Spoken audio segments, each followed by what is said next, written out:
ఈరోజు fair price షాపులు ఉన్నాయి. ఫేర్ ప్రైస్ షాపుల ద్వారా మనకు నిత్యావసర వస్తువులన్నీ ఇస్తున్నాం.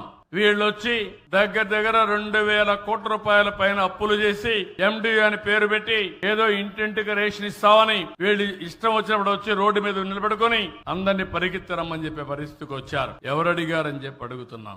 అవసరమైతే మీకు చేతనైతే దివ్యాంగులు ఉంటారు, వృద్ధులు ఉంటారు, వాళ్ళ ఇండ్లకు మనమే పోయి తీసుకుపోయి ఇద్దాం, డోర్ డెలివరీ ఇద్దాం. వాళ్ళు ఇంట్లో ఎప్పుడుంటారో కనుక్కొని అప్పుడే ఇద్దాం. అందుకే ఈ నెల 1 నుంచి నూతన విధానాన్ని ఏదైతే దుకాణాల ద్వారానే మీకు రేషన్ ఇప్పించే బాధ్యత నాదని మరొకసారి మీకు హామీ ఇస్తున్నా.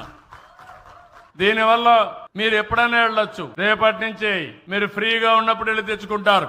ఎవరైతే తెచ్చుకోలేని వాళ్ళు ఉంటారో వాళ్ళ ఇండ్లకు మాత్రం నేరుగా డోర్ డెలివరీ ఇప్పించే విధానాన్ని కూడా ఏర్పాటు చేశాం. దివ్యాంగులు ఉంటారు, మీ ఇంటికే వస్తుంది, వృద్ధులు ఉంటారు.